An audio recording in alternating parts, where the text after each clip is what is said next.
So today we're going to be talking about the Victron. It's the Blue Smart IP22 charger. The reason why you would need this is if you have over 100 amp hours of battery power on your RV, you need a way to put power back into it on those cloudy days when you don't have solar pushing the power into it. So if you have anything under 100 amp hours of power, then your standard charger converter on your RV can handle that, because it's putting out maybe 3, 4, 5, 6 amps, 7 at the most amps of power. So your standard charge converter on your RV can kind of handle the lower battery powers, but anything higher you need to be able to really put the power in there, or you're never going to get that battery charge stuff. Now, I know you're thinking your RV converter says 45 amps. You don't get 45 amps of charge power out of that. Even though it says 45 amps, you're getting 45 amps of usable power. If you look at the converter power that's going to be charging your batteries, most of them are like 3, maybe 4, 5, 6 amps of power to charge your batteries. So that's the reason why you need something that can put 30 amps of constant power in those batteries. And that's where this comes into play. You need a lot of power in that battery set. So I have almost 300 amp hours of battery, and this is going to charge it up within a few hours of charging. So this is going to do a really good job of that. The nice thing about this is you don't need a massive generator to power this thing. I have a 1,000 watt inverter generator. The generator is quiet. It sips on gas. It doesn't, it's not just screaming out there and sucking tons of gas. My inverter generator, like I said, 1,000 watts. It uses about a gallon of gas for 6 hours of runtime. So I just fill it up, and when it runs dry, it's done. I mean, it just runs great. So I plug that up into this. And another thing I bought, and I bought this because it comes with the hole saw. So it was only like $1 more for this product, and it came with the hole saw. So I love that. What this is going to do, oh, by the way, you have to mount these up and down. So in a dry area, mount it up and down like this. That way the heat can transfer and transfer out. There's a little fan down here, but it needs to be mounted up and down so the heat can transfer out. So when you mount that, you've got to plug it in somewhere. I'm going to plug it into this inside my little cabin area, and then this will be poking out on the outside of the RV, and then I can plug in my generator from there. So it'll be a nice little pop open, plug in my generator, and I can charge my battery set. So I really thought about hardwiring this into the main electrical system of the RV, and the reason why I decided against that is I know it would be kind of convenient to have one plug to plug in, and it would charge your batteries, and you can run all your electrical, and pretty convenient.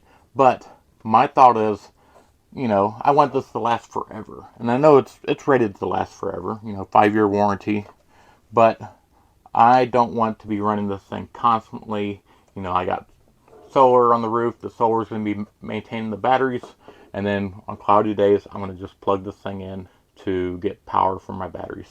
So this was my way of saying I can make this thing last forever by only using it. Like I said, I'll have it plugged into this, plug it into the generator when I need it. Now it'll last a very, very long time, and I'm not just constantly using it. So, like for example, if it was hardwired into the RV and I go to a national park that has power, I'm plugged into the power, and now my battery charger is running even though I don't need it to. So that's the reason why I said I'm going to wire it separate and have a little plug on the outside of the RV.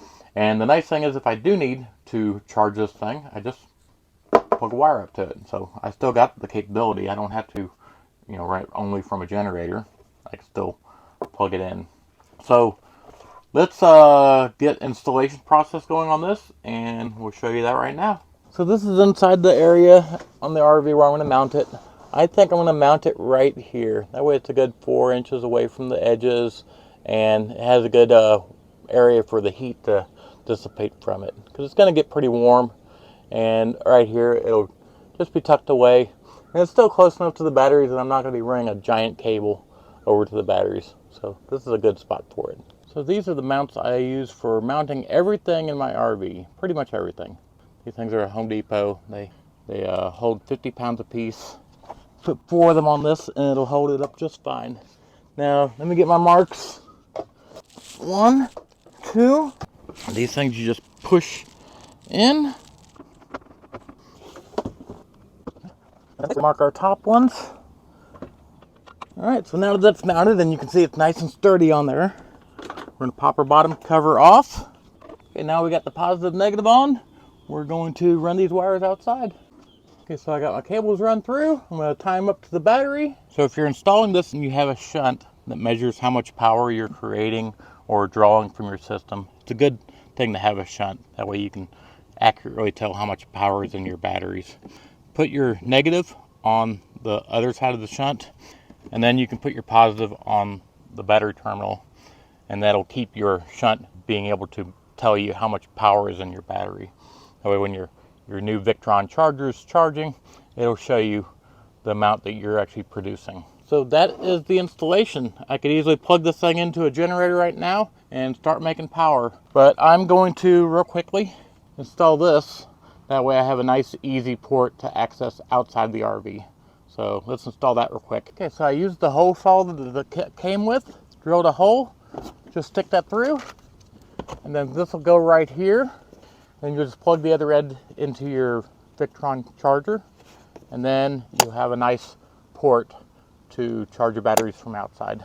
Now, even though this thing has a silicone seal around the outside, a nice rubber seal, you should still silicone the heck out of it, because those seals are not going to last, they're not going to seal perfect, and if you add a nice bead of silicone around it, then just clean it up afterwards, it'll seal everything up, you won't get water in there. So now I got my nice external port. I can plug in to the RV, nice and easy. Start our generator.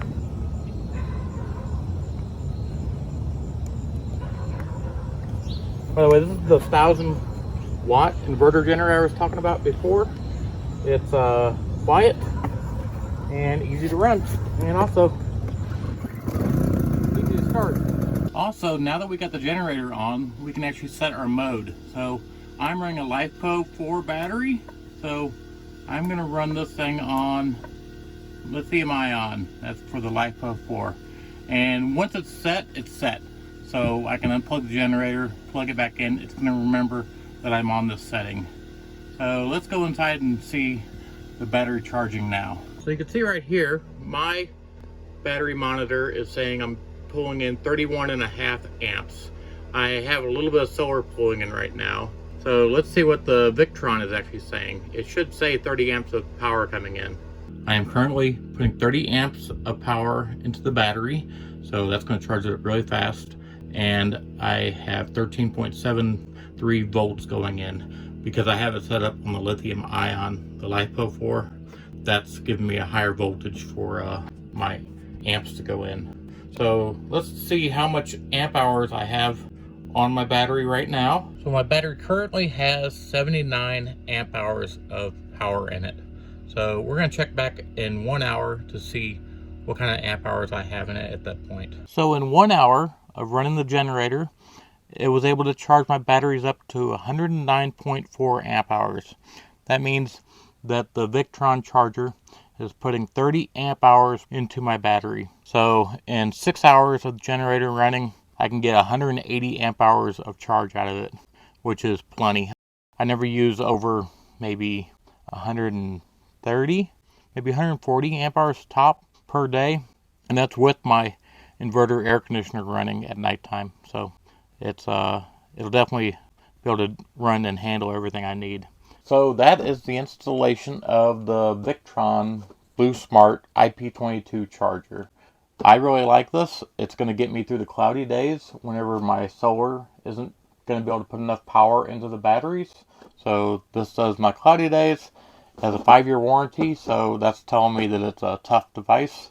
The way I have it set up, it's going to only be running when I need it, like during the boondocking time periods. And like I said, when I have cloudy days, this is going to work. It's going to charge those batteries back up. So that's it for this episode. And if you like what we're doing, please subscribe. We will see you next episode.